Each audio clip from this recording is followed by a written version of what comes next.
Hey, Tagazak à tous, amis rôlistes, amis joueurs de plateau. On se retrouve aujourd'hui sur Pathfinders Adventure. Et oui, l'éveil du Seigneur des Runes. Alors là, vous allez me dire, ouais, mais le jeu est sorti il y a vachement longtemps déjà, on connaît tout. Ouais, ok, mais c'est ma première vidéo. J'avais envie de me faire plaisir. Je kiffe le jeu de rôle, je kiffe les jeux de cartes, les jeux de plateau. Du coup, quel meilleur jeu pour commencer qu'un super medley de tout ça. Et du coup, on se retrouve là sur Pathfinder. En plus, Pathfinder, un univers, un lore que je kiffe. Donc, on se retrouve là-dessus. Pour ceux qui connaissent déjà, bah, si ça vous permet de le redécouvrir et peut-être de vous redonner envie d'y jouer, bah tant mieux. Et pour ceux qui ne connaissent pas, et ben ça fait toujours des nouveaux adeptes à convertir. Et qui sait, bah à force de peut-être renvoyer des nouveaux joueurs qui vont racheter encore des nouvelles campagnes, ils vont peut-être se mettre à traduire enfin ce jeu. Et oui, car il a beau être au top pour ma part, franchement, l'un des meilleurs jeux pour son prix, parce que franchement c'est un super investissement pour le peu qui coûte, que ça soit la version téléphone, la version PC. Version PC ça fait tout de suite un pack, hein. On a direct la campagne et tout, il n'y a pas besoin d'acheter par microtransaction, donc c'est pas trop mal encore. Ou même que ce soit la version physique. La version physique d'ailleurs dont le prix a énormément baissé, donc franchement il est hyper abordable maintenant. Bon ça reste quand même un prix bien plus élevé hein, que les versions digitales, faut pas se mentir. Mais franchement ça vaut quand même le coup, c'est du très beau matériel. Franchement c'est top. C'est top, c'est top. Ouais, mais du coup, voilà, en ramenant peut-être des nouvelles personnes, et ben ils vont peut-être se dire, eh, faudrait peut-être se remettre à la traduction française. Et puis même peut-être nous ramener aussi des nouvelles extensions, des nouvelles campagnes, parce que là, du coup, on se retrouve sur l'éveil du Seigneur des Runes, l'une des plus grosses campagnes jeux de rôle que d'ailleurs j'ai kiffé pour ma part. Du coup, en version physique. On a aussi l'extension, enfin l'extension c'est limite un jeu à part, mais bon ça reste toujours Pathfinder's Adventure. On a aussi Skull and Shackle, et en version française bien sûr, et en VO par contre, qui n'a pas encore été traduite elle par contre en physique, on a le masque de la momie. Donc peut-être qu'un jour on aura toutes les versions, même si elles sont en VO encore, on aura peut-être toutes les versions en digital. Et bah, je touche toujours du bois pour une VF, pour le masque de la momie, déjà rien qu'en physique, ça serait pas mal. Du coup, Pathfinder Adventure, bah, c'est un jeu de cartes, ça va être un jeu de deck, un mélange jeu de rôle, un mélange jeu de cartes. On va avoir notre équipe, on va constituer notre équipe, on va mettre nos personnages, faire vraiment notre compagnie, et chacun va avoir un deck qui va représenter son équipement, qui va représenter sa façon de jouer, donc s'il a des sorts, s'il a plutôt des armes, qu'est-ce qu'il a comme style d'armure, etc., etc. Donc on va utiliser ces cartes, et en même temps ces cartes vont représenter nos points de vie. Alors nos points de vie du coup, bah ouais, parce que quand t'as plus assez de cartes pour tirer ta main, et ben tu tombes dans le coma. Et comment dire, bah c'est pas cool quoi. Est-ce que t'as déjà vu un aventurier qui peut se battre encore dans le coma? Eh ben non. Non, il se prend des coups de tatane dans la gueule pendant qu'il est à terre. Et du coup c'est pas chouette. Donc on va attaquer la campagne l'éveil du Seigneur des Runes. On va commencer déjà par créer notre groupe. Donc bah, pour ceux qui connaissent déjà le jeu, j'avoue que cette première vidéo risque d'être un peu longuet. Je compte faire un format assez court, mais je vais quand même essayer de résumer voilà, les personnages, les caractéristiques, un peu comment ça joue. Donc ça risque d'être un peu difficile parce qu'on va pas lancer tout de suite un scénario. Ce qu'on va faire déjà, je vais partir sur les 3 premiers scénarios de la première aventure B, l'aventure d'intro. Je vais les faire en enregistrement ça. Et si jamais ça plaît, si jamais il y a du monde, si jamais il y a du monde qui est intéressé, qui me commente ou même qui m'envoie qui me MP pour me demander, bah, il y aura peut-être moyen d'y passer en live et du coup peut-être faire participer les personnes. Moi ça me ferait plaisir aussi de jouer avec d'autres personnes en Stropole, sur Twitch ou via un Discord. Il y aura toujours moyen de s'arranger de toute façon.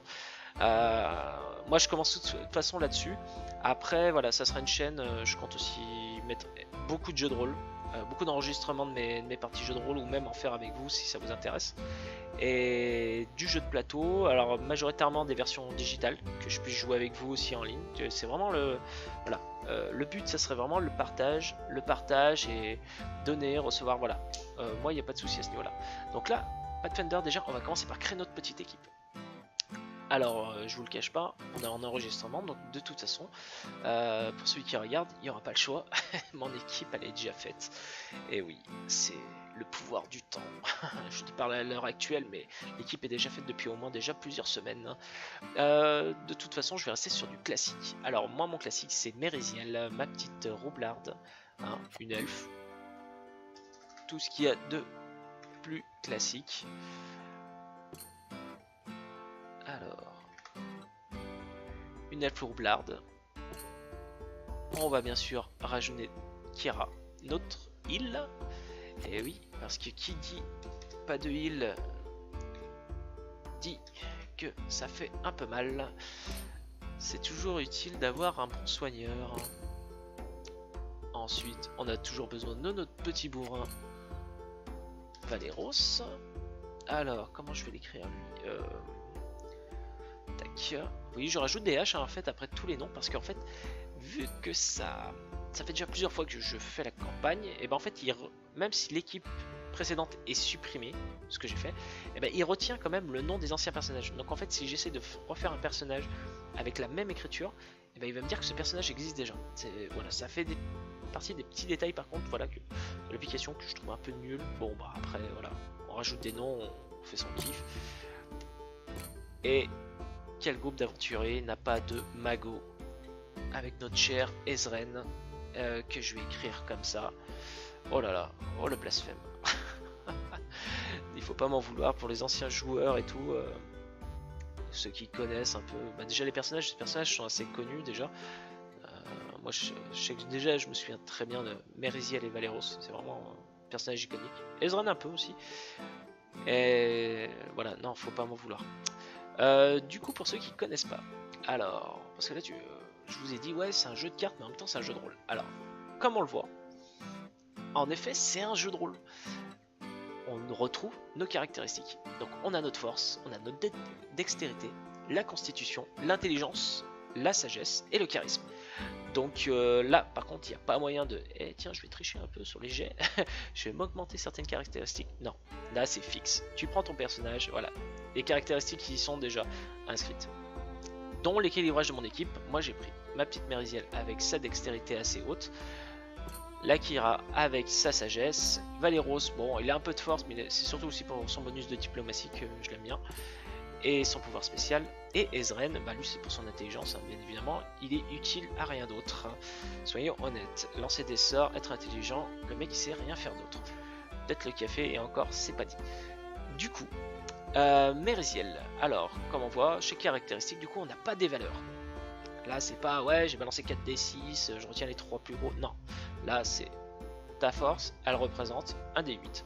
Ta dextérité, un des 12. Voilà, en fait, chaque caractéristique est représentée à des niveaux, donc le niveau D4, D6, D8, D10, D12. Voilà. Plus ton dé est élevé, mieux c'est. Parce que forcément, on va avoir des monstres, on va avoir des barrières où il va y avoir un niveau de difficulté qu'il faut dépasser. Donc plus ton dé est gros, plus tu as de chances de le dépasser, bien évidemment. Et des petits bonus en fonction si jamais vraiment c'est une épreuve spéciale. Donc par exemple si c'est un jet de dextérité elle aura un D12, mais si c'est un jet spécialement de désamorçage elle aura un D12 plus 2. Donc c'est toujours aussi intéressant d'avoir ces petits bonus que certains personnages n'ont pas spécialement en masse. Là par exemple Mériziel c'est la roublarde de base quoi. Elle est vraiment polyvalente, elle a 2, 3, 4, elle a 4 bonus supplémentaires. Ensuite, on a les pouvoirs. Donc les pouvoirs vont vraiment caractériser la classe du personnage. En plus, parce que là, c'est vraiment les caractéristiques, mais les caractéristiques, certaines classes ont les mêmes caractéristiques. Vous allez me dire, et là, du coup, oui, mais on a les talents. Donc là, les talents, par exemple, pour ma roublarde, ça va être de se cacher. Donc elle va pouvoir éviter une rencontre en utilisant ce pouvoir, ou elle va pouvoir faire une attaque sournoise. Donc une attaque dans le dos. En rechargeant une carte, elle va pouvoir rajouter un dé de dégâts. Gemail, bah bien évidemment, elle aura bien sûr son sort de soin et plus un sort contre une aura contre les morts vivants. Valeros, qu'est-ce qu'il a lui? Bah ouais, bah c'est un mec qui travaille en équipe. Donc du moment qu'il sera sur le même lieu qu'un autre personnage, ce personnage se verra octroyer un bonus pour ses combats ou ses tests de force. Et il a quoi? Il a surtout c'est un maître d'armes. Donc voilà en fait le point crucial. En fait c'est majoritairement le seul truc qui me fait choisir Valeros au lieu de la barbare, Amy ou autre. C'est qu'en fait ce mec il va pouvoir défausser des cartes d'armes exprès pour pouvoir faire plus de dégâts, mais en fait il les défaussera jamais. En fait il les rechargera toujours, donc il les remettra sous son deck. Donc en fait il perdra jamais point de vie à cause de ça, et ça c'est juste, voilà, c'est génial quoi. Ezrein pareil, pourquoi je prends lui, pourquoi je prends pas leur sorceleuse? Et bah, c'est une très bonne question, parce que leur sorceleuse est quand même plus sympathique et quand même plus jolie. elle a des meilleurs sorts et tout pour ma part je trouve, mais qu'est-ce qu'on a, bah alors on a un petit sort qui permet de tirer la première carte de son deck. Si c'est un sort on peut le récupérer dans sa main, que je trouve pas spécialement intéressant. Surtout le plus intéressant c'est le Eldritch Exubérance. Alors du coup l'Eldritch Exubérance, qu'est-ce que c'est? C'est qu'à chaque fois qu'il va récupérer une aubaine, donc une carte positive, hein, un item, un sort ou autre, ou un sort justement plus précisément avec le trait magique, et ben du coup en fait il va pouvoir réexplorer le lieu actuel.